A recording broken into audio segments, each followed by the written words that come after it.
All right, so good morning, everyone. It's my pleasure to have Neil Lazarovich for as the first speaker of this morning's session.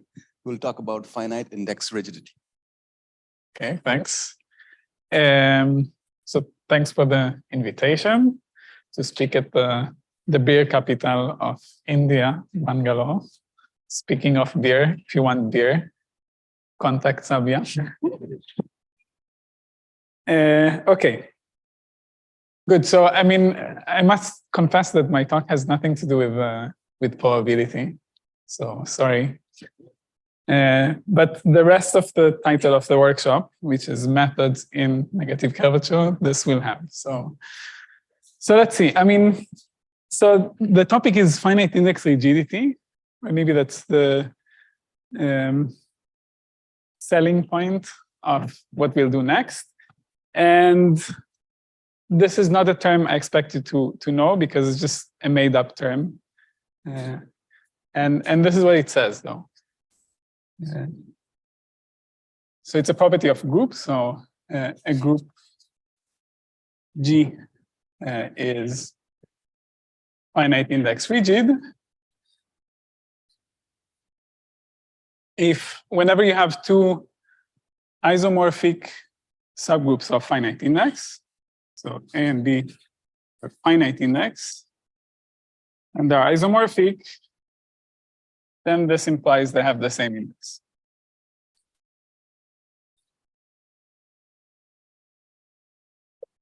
Okay, so this is being finite index rigid.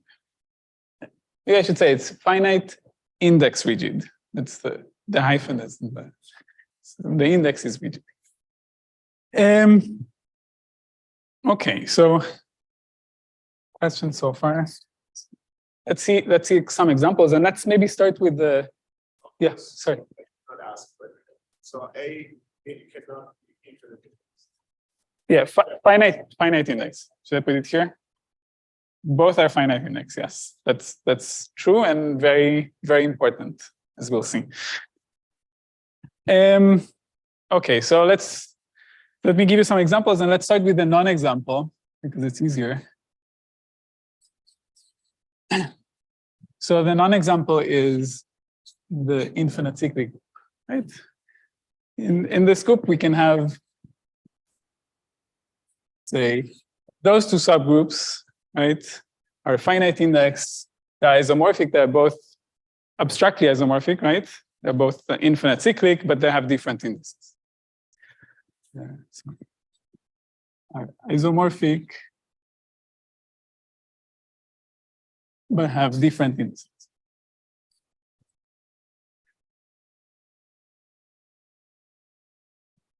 Yeah, and similarly, any group that's of the form H times Z will have the same issue, right? And you can take H times 2Z and H times 3Z. Okay, so Z squared, the cube, etc. So this is for the non-examples. Let me give you some examples.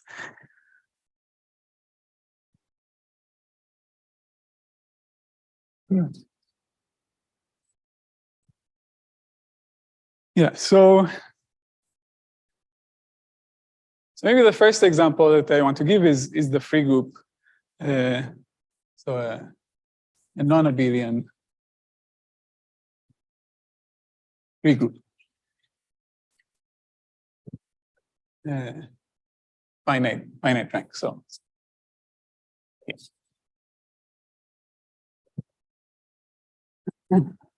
Right, and let's maybe prove that this is finite index rigid, although you can probably all guess the proof. The reason I want to give the proof is that the same proof sort of holds for all the examples that I'll give. I mean, not verbatim, but in the concept. The concept is that we want to assign to a group and to its subgroups some kind of numerical value, okay, that depends only on the structure of this group abstractly, okay, but still that will be multiplicative in its index. Okay, if we can do something like that, then then finite index rigidity will follow. And here the right thing to do is to assign, let's say, the rank, or more precisely, the Euler characteristic. So let's just recall that the Euler characteristic of the free group is just 1 minus the rank. Let me put here F, free group.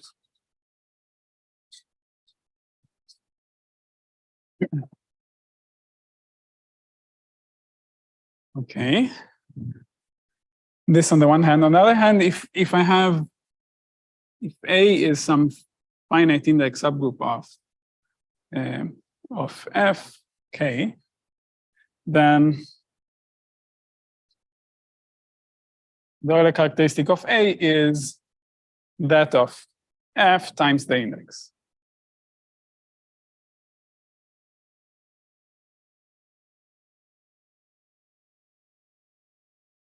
Okay, so from knowing the index of A in Fk, you can compute its rank if you know the rank of, if you know K.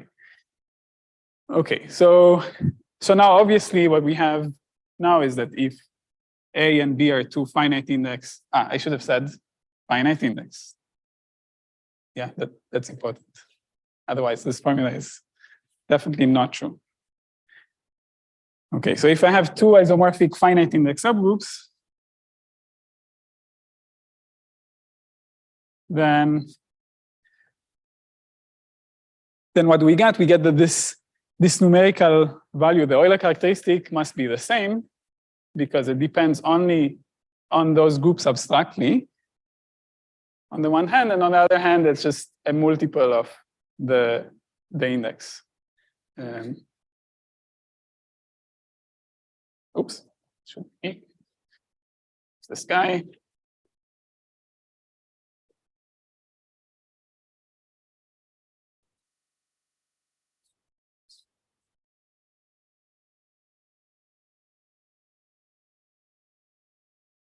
Okay, so we get the equality of the indices.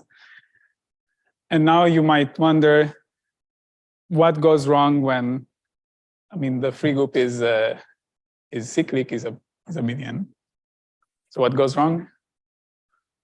The Euler characteristic is 0, right? In this case. Okay, so in this proof, we actually use the fact that this is non-zero. But that's really the only thing that we use. So that's maybe the next example. If G has non-trivial Euler characteristic, okay, then it is finite index rigid.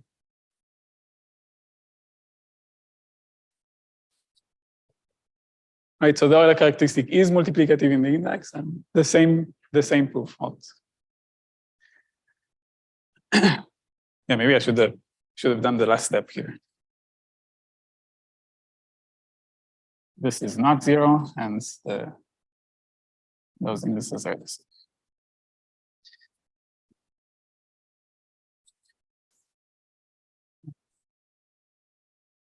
Okay, so maybe an example of this is a surface. It's a pi1 of a genus G greater than 2 surface, then the Euler characteristic is the Euler characteristic of the surface, and it's non-zero because we assume genus is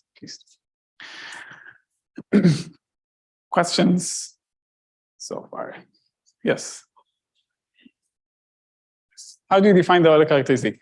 Yeah, so one way is if your group happens to be of what's called type F, something we'll discuss later, then it's just the Euler characteristic of some space that you can assign to a group. And more generally, if G, for a group G, you can assign Betty numbers. This homology of a group that you can do, you can assign Betty numbers, and if it's finite dimensional, then you can compute Euler characteristic by taking those alternating sum of the Betty numbers. We'll get more into group cohomology later. So, but in this case, it's just think of the surface and the Euler characteristic of the surface. This is, I mean, this is all I know really. So it's good enough, I think. Yeah. More questions? Good. I should have told. Stop me for questions. Like, I mean, I did to sign. Good. Yeah, maybe is that a question? No. Next example is if G has a non-zero L2 Betty number.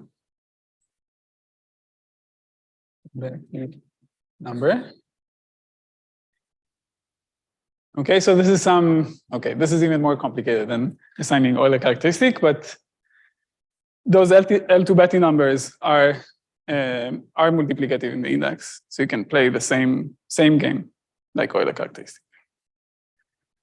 Okay.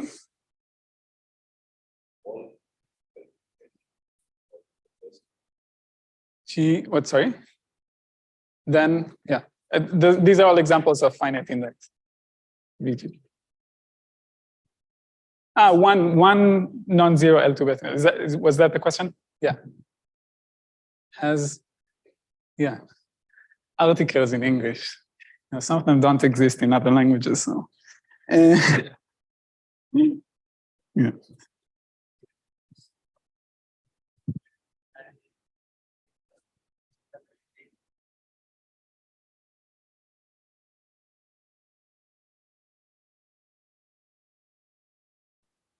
Yeah, that's true. I mean, one of the ways of defining L2 Betty numbers is by taking usual Betty numbers of covers of finite index subgroups and taking certain limits. So you can see how this is multiplicative in the index. Yeah, that's absolutely correct. Yeah, good. Next example is lattices. So lattices, and let's say simple Lie groups. Okay, you can put all simple Lie groups, but I really want to use most rigidity, so maybe let's assume not SL2R. Although it doesn't matter because SL2R we already covered surfaces and free groups. They are finite index rigid, so don't really worry about those. But yeah, but what's the point here? Are finite index rigid. Yeah, so lattices. Something mentioned yesterday, those are discrete subgroups of those Lie groups that have finite core volume. Yeah, so I mean, maybe examples are something like SL2, SL3Z, SL3R, or maybe there are such examples in. I mean, if we want to keep to negative curvature, then there are examples in SL2C and so on. Yeah, so maybe let me just say in particular,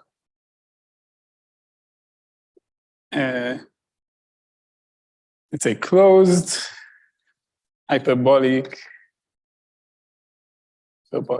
manifolds, manifold groups. So pi1s of closed hyperbolic manifolds. Those are lattices this form. And what's the proof? So the proof that they are finite index rigid is using Mosto rigidity, which is this. I mean, a big gun to kill this thing. It says much more than this finite index rigidity, but still you can get this out. So what does it say? So most rigidity says that if I have two such lattices in the same group, okay, let's put this for the Lie group. So if I have two lattices in such a group, then if they are abstractly isomorphic, then they're actually conjugate in G. They're conjugate.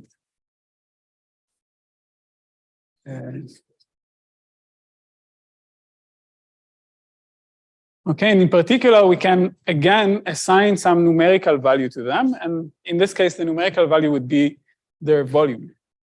So we can assign the volume or the co-volume, maybe co-volume of gamma. Okay. Since they're conjugate, they'll have the same co-volume.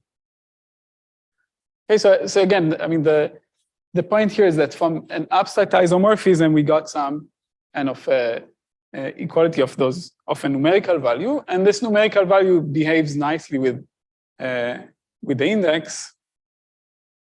Yeah, so the co-volume. So if I have, let's say, what did I want to do?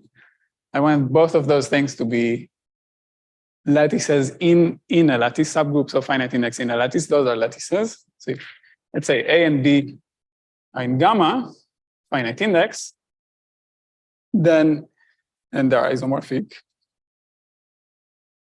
then A and B are lattices.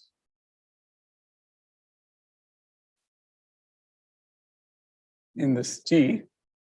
And so co-volume of A equals co-volume of B. But again, this is multiplicative in the index, meaning to compute it, this is just the index of A in gamma times the co-volume of gamma. And the same here.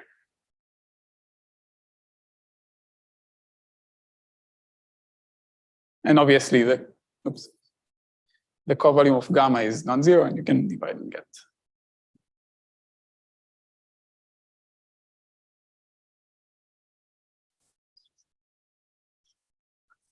Stronger example that A and B must be the same.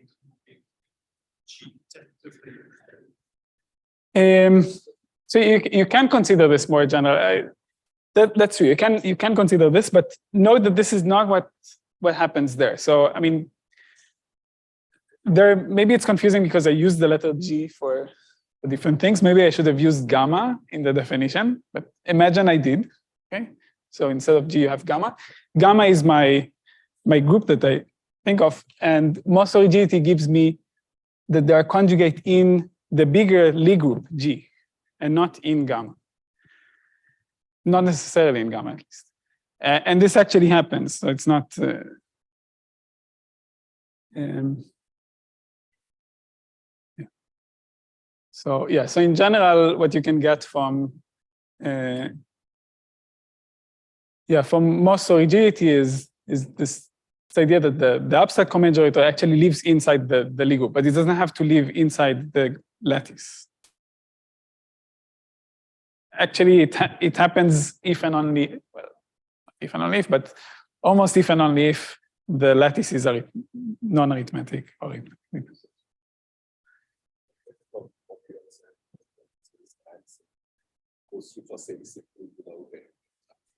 Yeah. I mean, whenever you have most rigidity, you can play this game. But then you need to say without compact factors. You don't want the Z. This is why I didn't.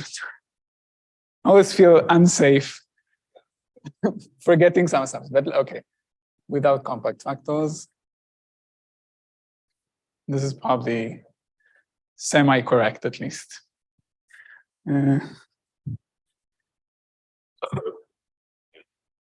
This goes to a finite index. What does? Yeah, if you have finite index rigidity. Yeah. finite, so, Yeah, obviously, right? Yeah, that's a good question. Okay. Yeah. Give me the next example, and I think we'll spend the rest of this talk talking about the next example is a theorem by Sikiotis.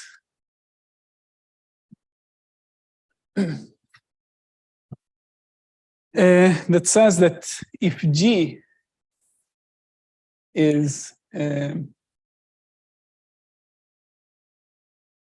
forgot to check if he assumes finitely presented, but let me assume finitely presented, and so either multi-ended, and I'll say, or sorry, infinite ended. That's nice. Or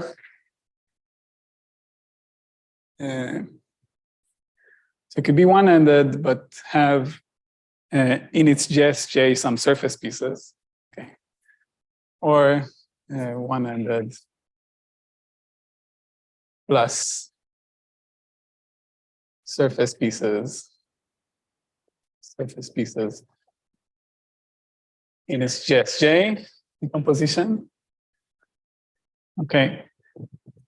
Forget about this. I will not be saying anything about JSJ. So if you know what it is, fine. If you don't, just forget it. This I will say more about. Then G is finite index rigid.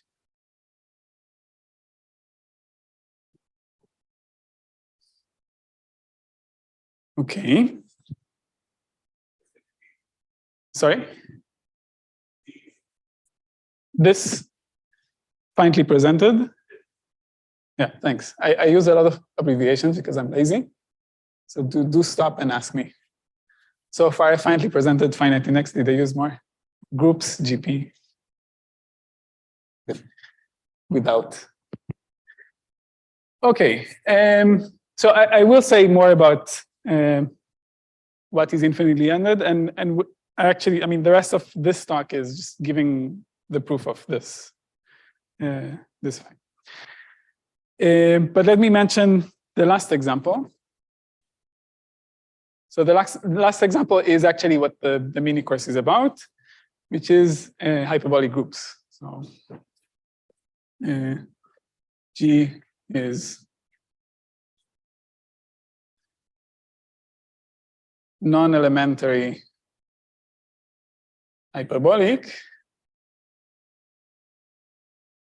then G is finite index rigid. Okay, so this is maybe the goal of the mini course, and we'll spend the next 3 talks proving this, basically.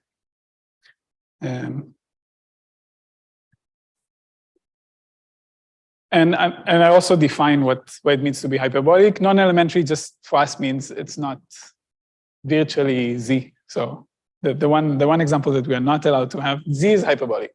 If you know what it is, then you know that the Z is hyperbolic, but this is not finite index. So you just have to exclude this. And maybe another example is finite groups.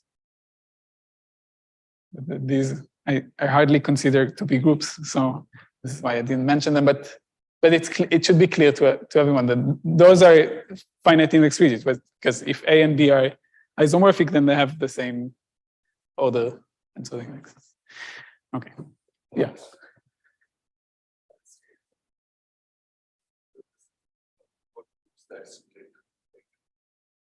The Sikiotis thing, yeah.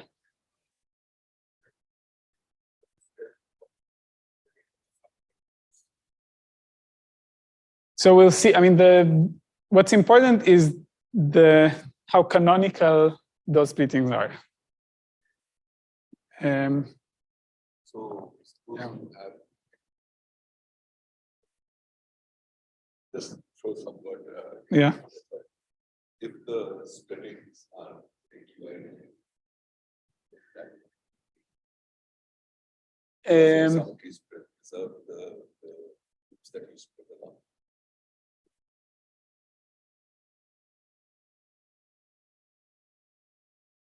Potentially, I think what you really want is something like even generalized type of like JSJ thing, like the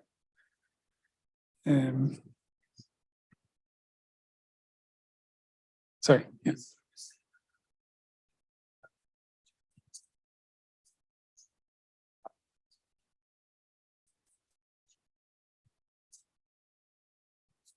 Take the three. Where are we? Yeah, here, yeah. That's true. Right. Okay. Yeah, it's there. It's in the fine print of yeah. There's a star somewhere, and the fine print of the talk is, yeah, that's true.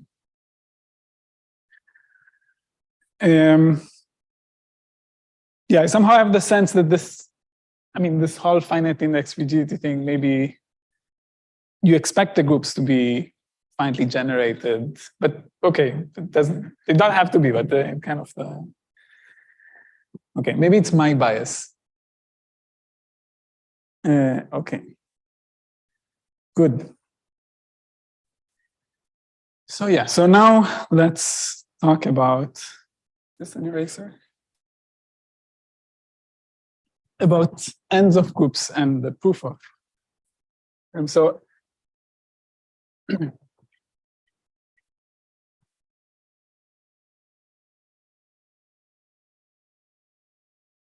the proof I'm going to give is something you can find in an old version of this paper.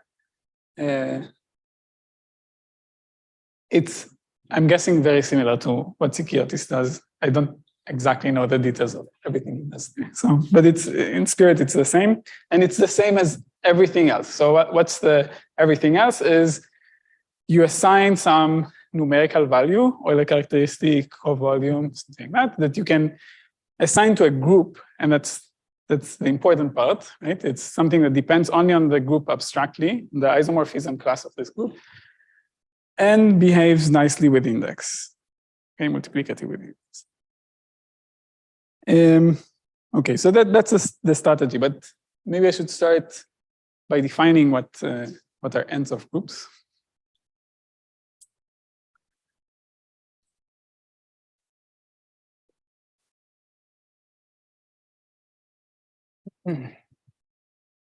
Yeah, so what's the setting? The setting is of a finitely generated group, of G finitely generated, let's say by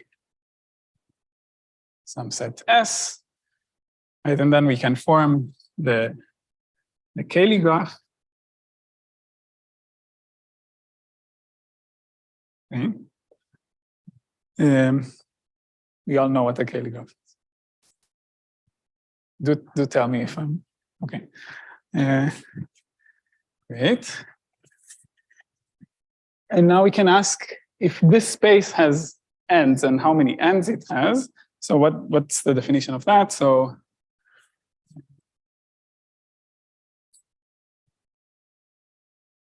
the ends of, let's say, this graph X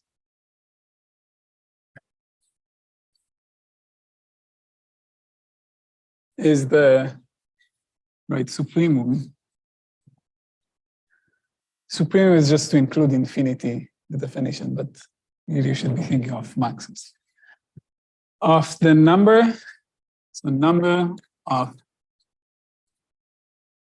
infinite or unbounded connected components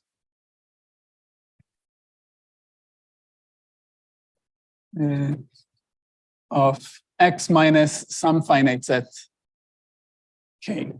We're running over all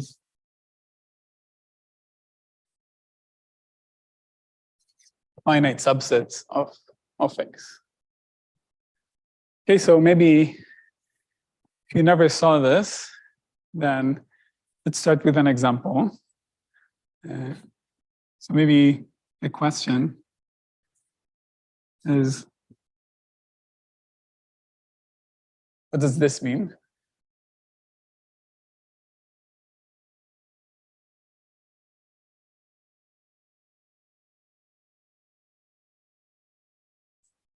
Yeah, good.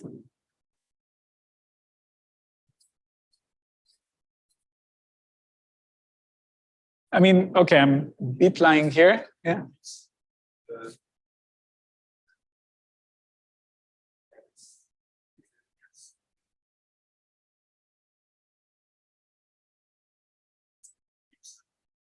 You want to say it's, I think that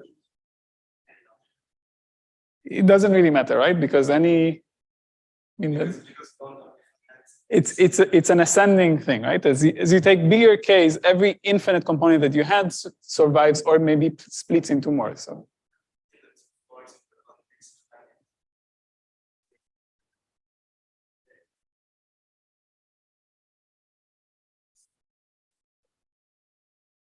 Ah, good, good. Fine print. Yeah, we are only counting infinite connected components. Yeah, very good. Yeah, the fine print of the definition. That's true. Yeah, then maybe let's give more examples of ends of spaces. So maybe ends of the line.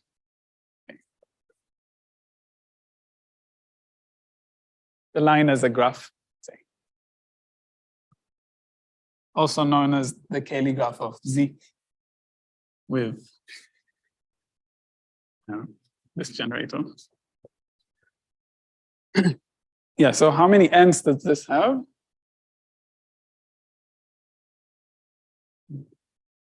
Too easy? Just solve the exercises.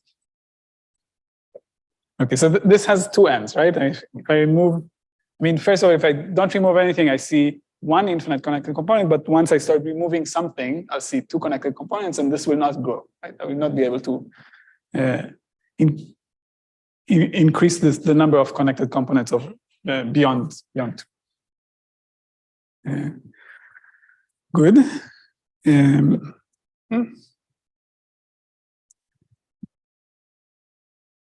I'm erasing this, but maybe that's my next example. Maybe nonetheless.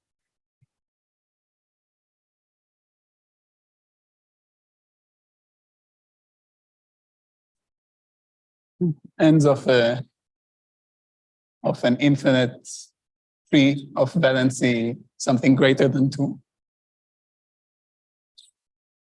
See, this is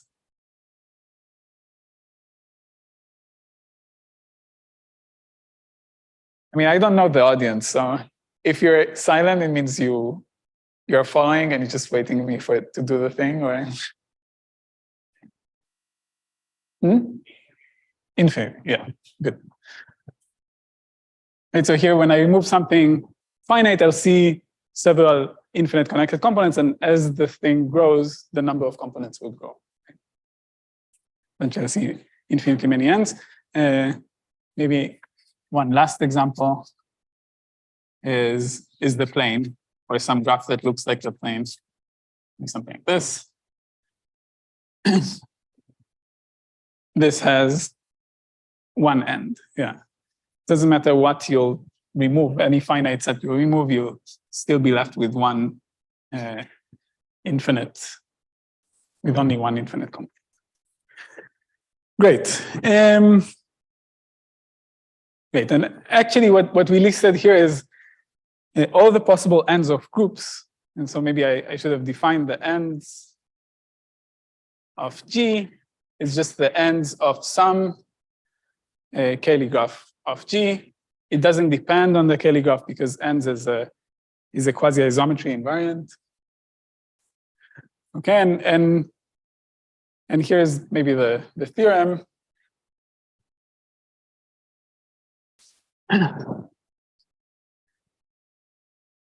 the theorem is we kind of listed all possible scenarios.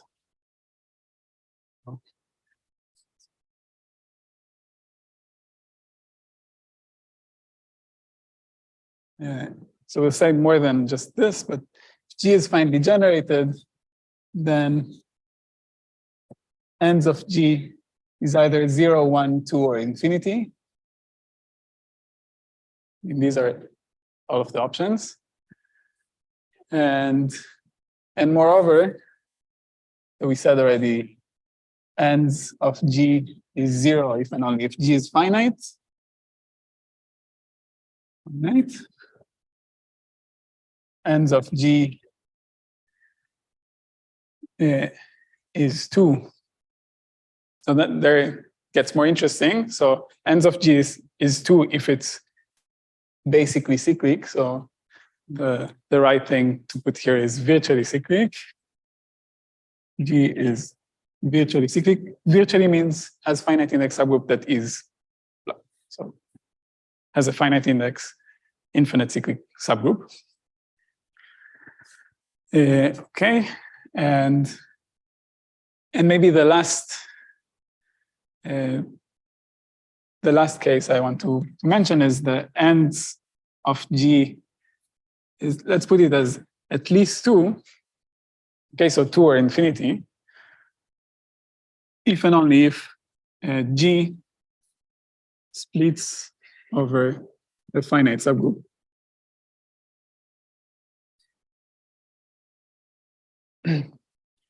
So what does it mean? It means that you can write G as a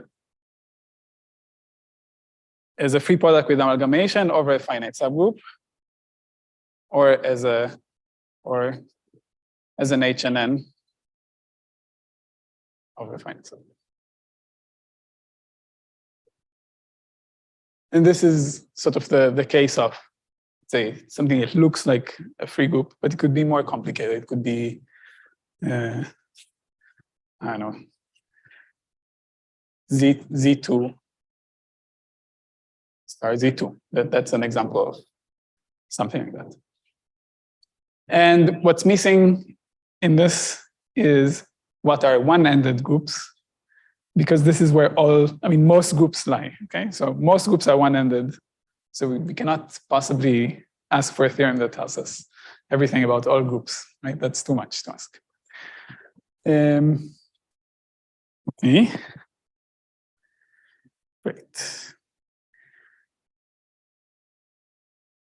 Questions?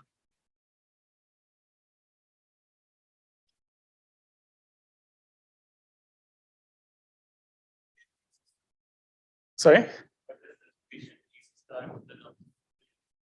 This one you are familiar with? This is H and N. Maybe I should put T or something. It means that G can be written as A and the stable letter T.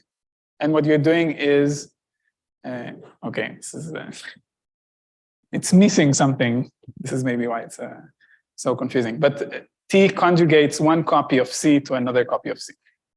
Okay, so you have two copies of C sitting. Maybe I should put both of them here.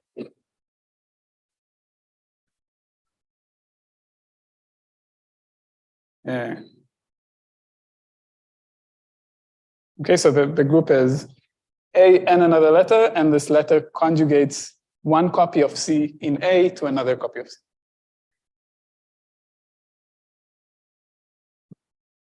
Yeah.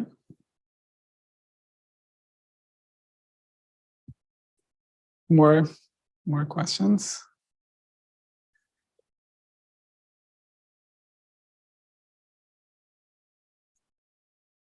Yeah, so this is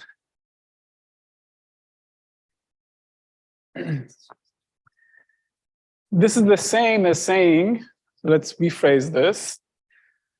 This is what's called Bass-Serre theory.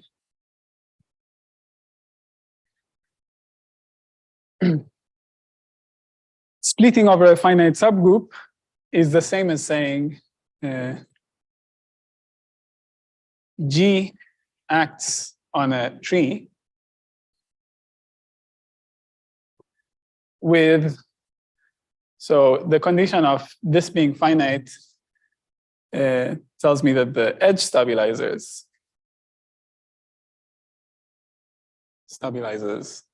are finite. And I want this action to be non-trivial in some sense. So I want this action to be without a global fixed point. Yeah.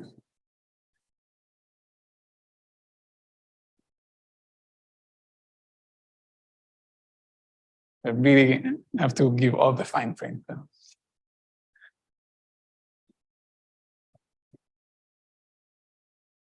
Okay, so I have some action on a tree, and now you see where the ends come from, kind of, right? I mean, the fact that you have ends has to do with, I mean, the tree having ends in a sense. Okay, and let's just see that in the case the ends of G is 2, then the tree is actually, I mean, a minimal such tree would just be the line.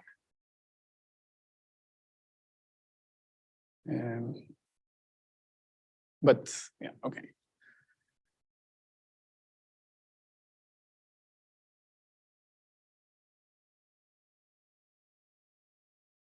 Good.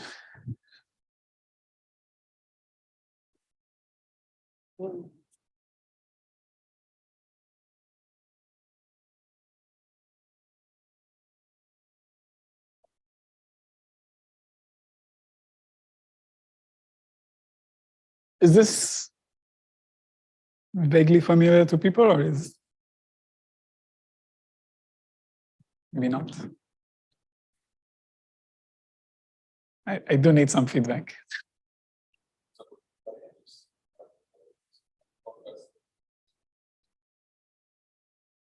That's your chance. Seize it. What? Okay, let me say a bit more. I mean, you shouldn't be polite. That's the okay. Yeah. So let me say a bit more. A bit more is that one can, I mean, in this Bass-Serre theory, one can encode such an action using the data of what's called the graph of groups. Graph of groups. And let's just say something about how to encode this in a graph of groups, not giving all the details. But the idea is the following: you have G acting on a tree. Okay? So what I can do, so if G acts on a tree, then what I can do is first of all consider the quotient graph. Okay, so I can just look at T mod G, right? Every orbit of vertices here will be a vertex here. Every orbit of edges here will be an edge here. Okay, I need some assumptions. The assumption is that it acts without inversions, whatever. We all believe this, right? You get a graph here. So this is the graph. It's the... And what you can also do is capture more of the information that you have in this action. For example, for each vertex in, let's say, T, I can look at its stabilizer. Okay, and this group, abstractly, not as it sits inside G, I can just put, I can decorate the vertex corresponding to X here with this group. Okay, so assign the group this to the vertex, what do they call it? X bar maybe? T mod. Okay, the orbit corresponding to X under the action of T. And note that, I mean, it's true that here I chose a certain lift of X bar in T, but choosing a different lift will only give you a conjugate of the stabilizer. So as an abstract group, they're the same to us. Okay, so the labeling is fine so far. What else can we do? We can do the same for edges. So for every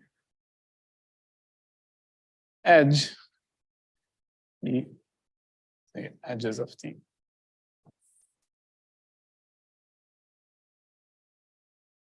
And we can do the same.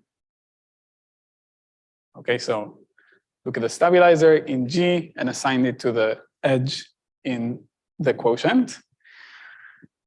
Okay, this is part of the definition. What's missing is that each stabilizer of an edge sits inside the stabilizer of the two endpoints of this edge, right? Whenever you fix an edge, you also fix the endpoints of this edge. And this inclusion should be somehow encoded also in this graph of groups. Okay, let me not say more because I think at this point it gets more technical and not that important. So for every, let me just say, for every endpoint X in an edge E, okay, so this is vertex in an edge, this you can probably not see, right? Radhika, can you still read this? Okay, yeah, you have good eyesight. Yeah, see? Good. Yeah, let me do it somewhere here. So for every X in E, okay, a vertex in an edge,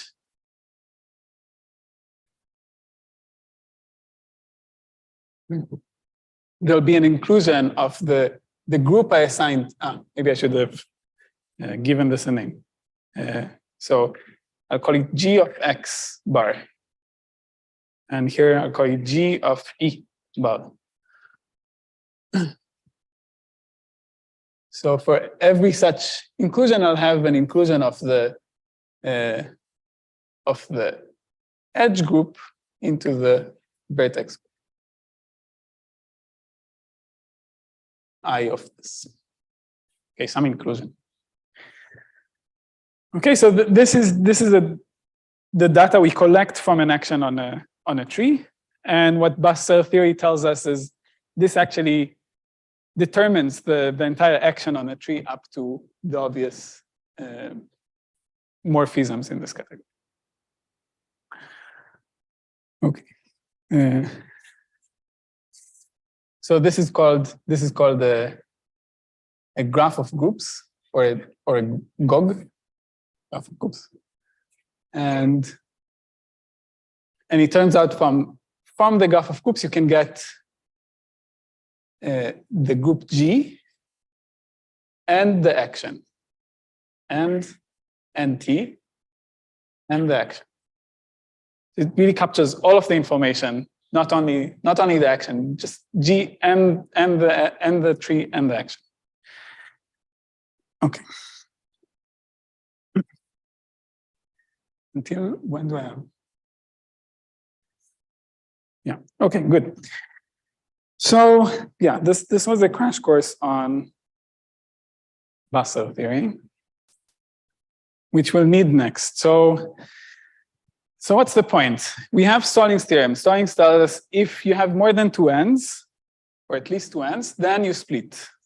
Okay, and then the next thing you want to do is, okay, consider each one of those subgroups, right, A and B, and ask again, do they have ends? If so, they split and continue, right? So this is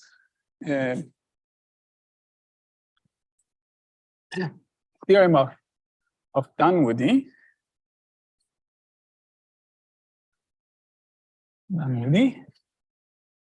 That tells us that this process stops. Okay, this is called accessibility.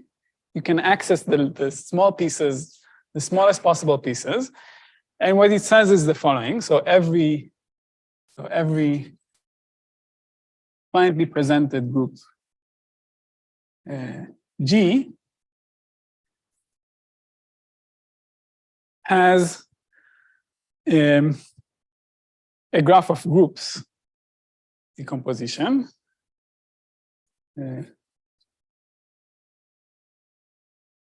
So let me first phrase it maybe in terms of a graph of groups and then in terms of an action. So it has a graph of groups. So use curly letters for this. So G, such that every edge group is finite, right? So those kind of splittings give me finite finite stabilizers. Where is it? Finite edge stabilizer, which correspond to finite edge groups. Every edge group is finite, and every vertex group is. So what do we want from the vertex groups? We want them to not have ends, right? I mean, if they have more than 2 or more ends, we could split them again. So we want to be at the end of this process. So meaning no more possible such things. So every vertex group has, so the ends of this vertex group is at most 1, okay? So either it's finite or it has 1 end.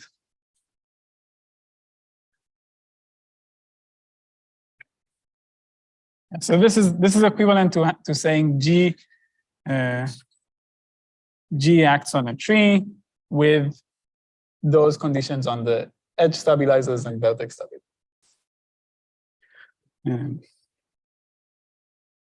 Finite edge stabilizers and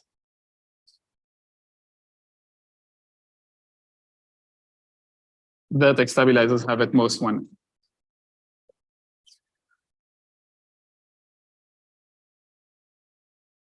Okay.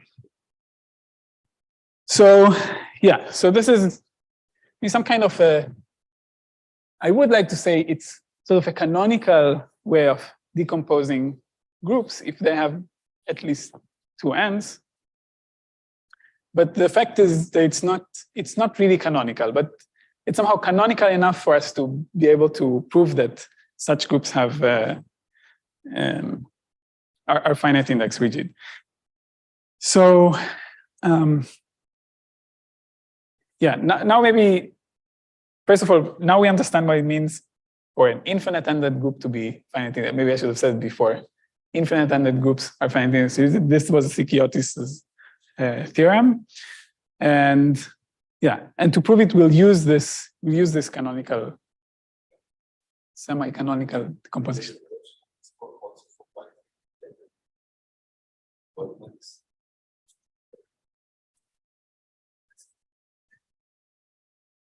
No, there are inaccessible.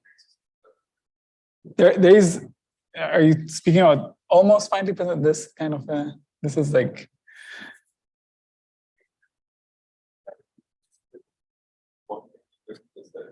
I added finitely presented, and I wasn't sure about it. Yeah, that's a good question. I cannot answer at the moment. That's.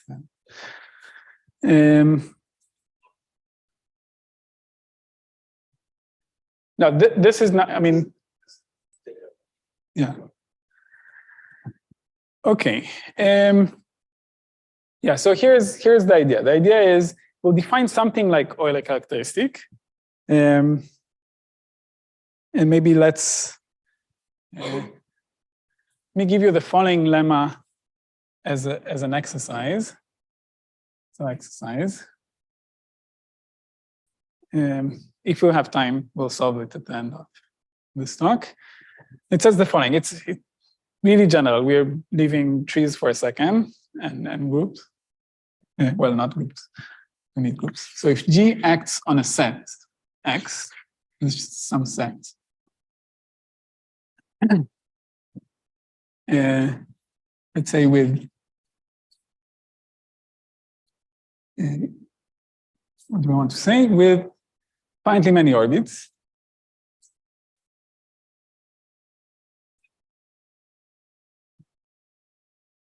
Again, we can define the following thing. So let's maybe call it the volume of the action of G on X. And this will just be the sum of 1 over the size of the stabilizer of points in X.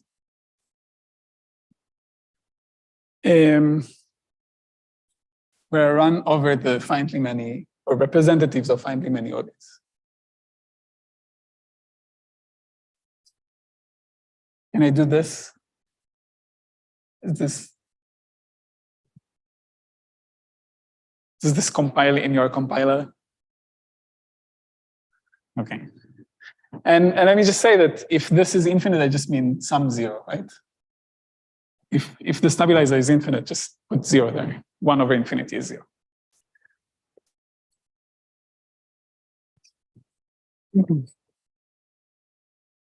Okay, so what's the exercise? The exercise is if H is a finite index subgroup of G, actually don't really need finite index, but let's just put it there anyway, then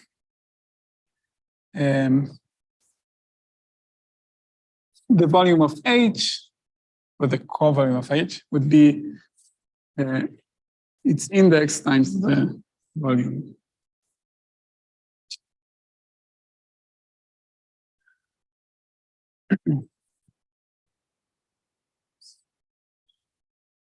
Okay, it's just, I mean, just an exercise. Think of maybe the easiest thing to think of if you're having a hard time believing me, just think of a free action. So all the stabilizers are of size 1.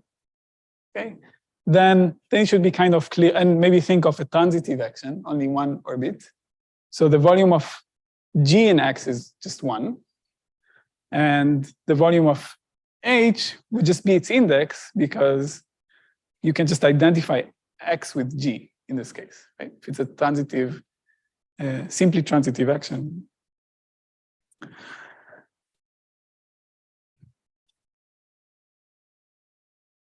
Sorry?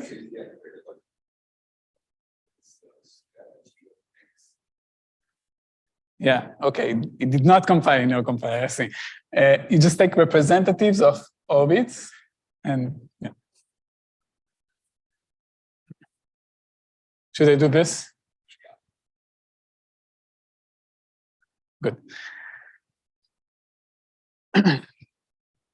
Okay, so this, let's leave as an exercise.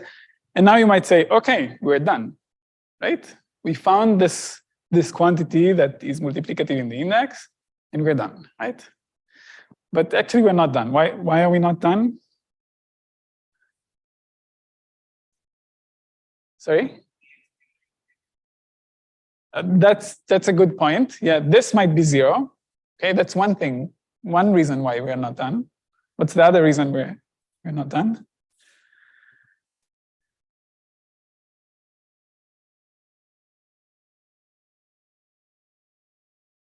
Sorry? Yeah, okay, but let's assume we have such an X. I mean, you can take Gx on itself. I mean, this solves those two problems, right? This would be 1, it's not 0, and you have this action. Yeah. So what's the problem? Sorry? Vx, no, so here in the example I just gave, so think of G acting on itself by left multiplication. It has 1 orbit, Vx of G is 1, and then you have this formula. Oh my God. Great, yeah. I mean, this numerical value depends on the action of H on X, and not just on H abstractly. Right? I need to know how it sits inside G and how it acts on X. Okay, so that's really the crucial thing is we need this X to be canonical enough in some sense so that if two subgroups are isomorphic, then they have the same such volume for this to work. Okay. Yeah, so now let's see how we get this canonical thing, and the idea is to use this Dunwoody tree. Yeah.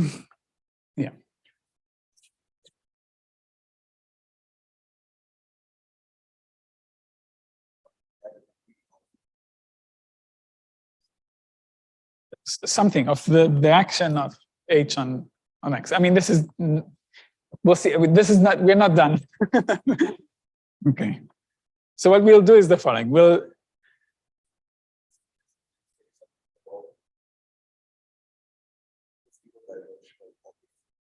Right. Yeah, those are definitely not canonical, right? Great. Yeah. Yeah, those who know some orbifold can guess where this comes from. And this should be familiar. Okay, yeah, so what do we do?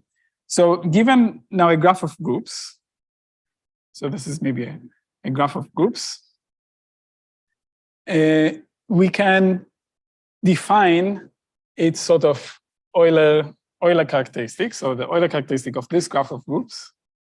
Okay, so this is not the usual Euler, this is a new thing. So what is this? It's yeah, so it's going to be the sum of the, let me write it like this, sum of the vertex stabilizers, the vertices of this graph of groups, minus the sum of the edge stabilizers, edges. Okay, so this should look like Euler characteristic, right? Vertices minus edges.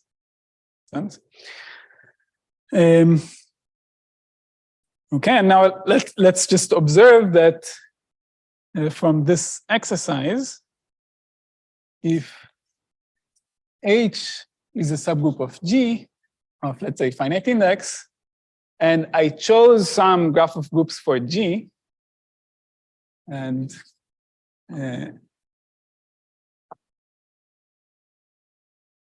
okay, I didn't give this notation, but let me do it now. So for a graph of groups, remember that from a graph of group, I can recover G.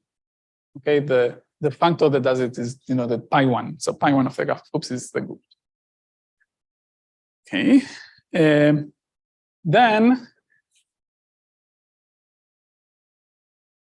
first of all, I also have a graph of groups corresponding to H. Why is that? Well, this came from an action on a tree. H is a subgroup of G. It also acts on the same tree. So you get the graph of groups. So you have this graph of group of H. A graph of group corresponding to H. Then what do we get from the exercise? We get immediately that the Euler characteristic of GH is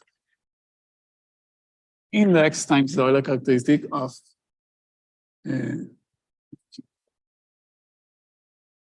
why is that? It's true for the vertices and it's true for the edges, for the action and so on. It's true, right?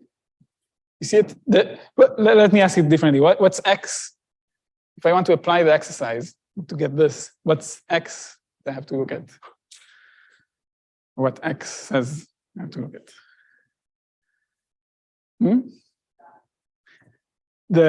So the tree, right? The tree that corresponds to this graph of groups, and more specifically the vertex set and the edge set of this tree. So when you apply it to both of them, you get Vx of yeah. Let me put it here, and then it will be really clear. It's the volume of the vertex set of the tree of G minus the volume, the edge set of the tree, where T is the tree corresponding to this, and G is the group corresponding to So these other factors. And so here is the same as one. I don't know, it's kind of like an orbifold Euler characteristic kind of thing. So they have and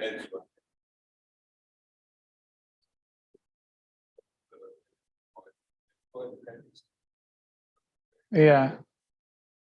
That's true in general, but yeah. Probably is the same as probably is the same, but okay.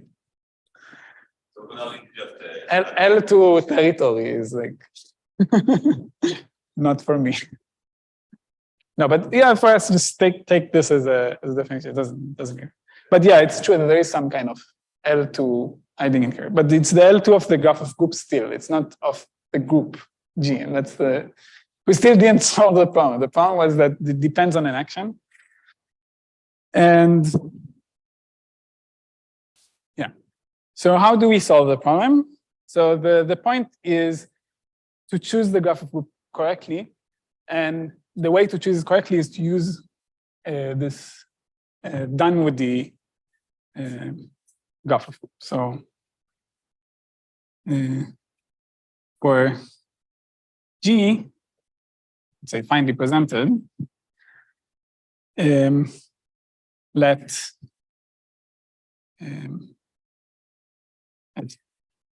G be the let's call it Dunwoody, okay? Dunwoody,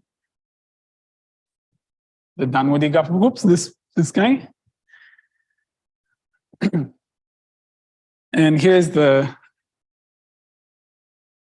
important lemma is that while those are not, this is not canonical, there's more than one such graph of groups. The Euler characteristic of this graph of group is determined by the group G. Okay, so if let's say G and B prime are Dunwoody graph of groups for G, finely presented group, then the Euler characteristic of 1 is equal to that.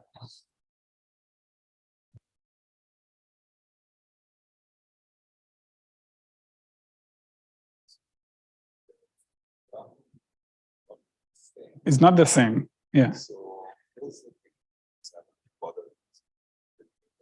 Mm-hmm. So suppose you take one of the one-ended groups in one such composition. Then now you look at its now it sits as a subgroup of the other graph of groups. Yep. Right? So does that mean that one of the projections then? Yep. So what is the discrepancy between the, what I mean, say, you take two maximal finite splittings, what is it that would go wrong? In the sense that why are the graphs not the same if you take two maximal? Yeah, so what you can do is sort of things around the, I mean, the finite stuff cause some problem because you can sort of split them in some stupid way. And let me sketch the proof. It's not really going to be a full detailed proof, but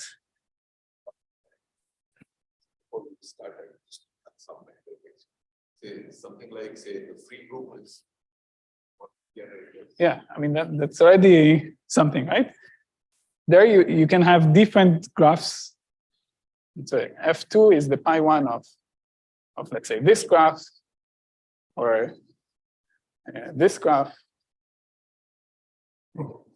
Yeah, that's a good example. Yeah, but they have the same Euler characteristic. Yeah, so a sketch of the proof of this lemma is, yeah, you start with Mahan actually said is that every vertex of the tree corresponding to G is either one-ended or finite. In any case, it must have a fixed point when it acts on G, on the tree corresponding to G prime, right? Because if it didn't have a fixed point, then by Stallings, is it still on the board? No, I just erased it. By Stallings, it would mean it has more than two ends, two or more ends. Okay, so let's move right. Let T and T prime be the trees corresponding to G and G prime. Okay, and we have the actions of G on those trees. And what we just said is that for every vertex X in T, the stabilizer, we can look at how the stabilizer acts on T prime, and we know that this must have a fixed point. Must have a fixed point.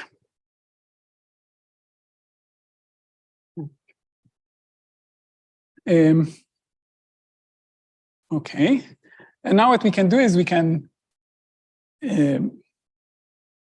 map each of those vertices of T to a corresponding fixed point in T prime. If there's more than one, just pick one. Right? So construct a G equivariant map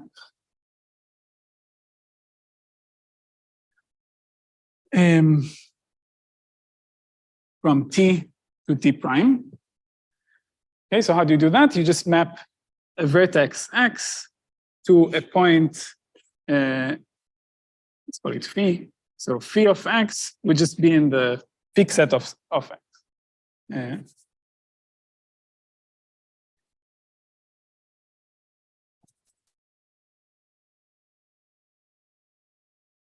Okay, so you choose, let's say you choose a representative of orbits, you map them where you want, and then you can extend it G equivalently because you map them to something that's fixed by the stabilizer. Next thing is you extend it to edges. So for every edge, it goes between X1 and X2. We already defined the map. Sorry? There's a choice. Yeah, here there was a choice, right? You can choose this for every orbit representative. You can choose it inside the stabilizer, inside the fixer. Yeah. But from this point on, there is no choice. You have to map all the things in the orbit to the corresponding thing for this to be G equivalent, and you map the edges. So if you had an edge here between X1 and X2, you already mapped X1 and X2 to some points, and you just map the edges to the path in the tree T prime, connecting them, right? Okay. So what this gives us is this map between T and T prime. You can, this map is not simplicial because what we just did is we took an edge and we mapped it over a path, right? It's not simplicial, but you can make it simplicial by subdividing. Okay, and note that subdividing doesn't change the Euler characteristic because for every vertex you add in the subdivision, you also add an edge with the same stabilizer. So this doesn't affect the Euler characteristic. And sort of what's left is to understand what happens to T when you use this map phi from T to T prime. And the way to understand it is what's called folding. Okay, so there are certain folding moves. You have two edges that are mapped, that share a vertex and that are mapped to the same edge, then you can realize it by folding here. And now the proof is just checking that the Euler characteristic doesn't change when you fold. That's basically it. I'm over time, let me just say at the end of the proof, we assigned to each G its Euler characteristic, right? So after this lemma, we can sort of define, how should we denote it? let's just do V of G, okay? Be the Euler characteristic of this graph of groups. This is well defined by the lemma. And what's left to show is that it is indeed not zero, right? So that's one of them. And the point is that it is zero exactly when G has two ends, okay? And otherwise it's negative. If it has infinitely many ends, then it's like, so we just write it there and end with that. So lemma 2 says that if G is infinite-ended, then V of G is negative. It's non-zero. That's the only thing we care about. Yeah, and now it's an eigenvalue value corresponding to G. That was the point of this lemma. Okay, I'll end here.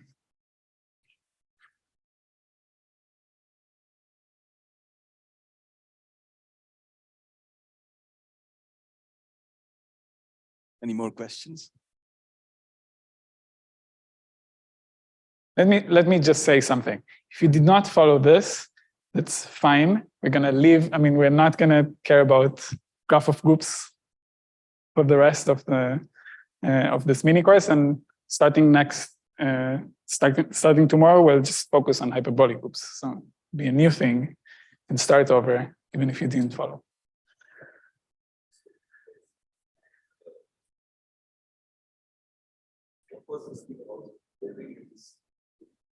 Back from prime. There is a subdivided, right? Yeah, I subdivide T. This doesn't change the Euler characteristic. And now I realize this map by a sequence of elementary folds, and you show that the Euler characteristic stays the same throughout the sequence.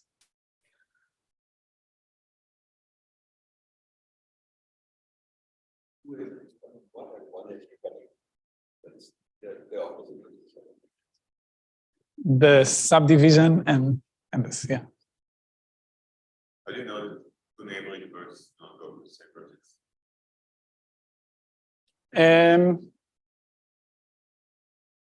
Yeah, they can in general, but what does it mean? It means something. It means that it's, I mean, okay. That's a possibility, I guess. But if you subdivide it, it will no longer be the case. If you subdivide the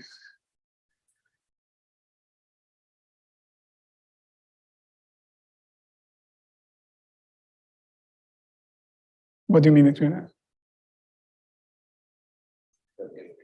Take the edge joining the vertex in the an edge will not get collapsed under this section. No, it's not clear that the vertex you added will not be sent again to. So that an edge could be collapsed. I think that's. If you allow it, but then it will not be a what's the piecewise. I think on each edge, is it? It's a. The thing is, if it collapses, then it necessarily means that the stabilizer of this edge and this vertex are the same. Or this vertex, one of them, because otherwise you get something that's not it's not one-ended, one-ended, and yeah, and then the Euler characteristic is so that's fine. That's not an issue. Right. If there are no further questions, then let's thank Nir again.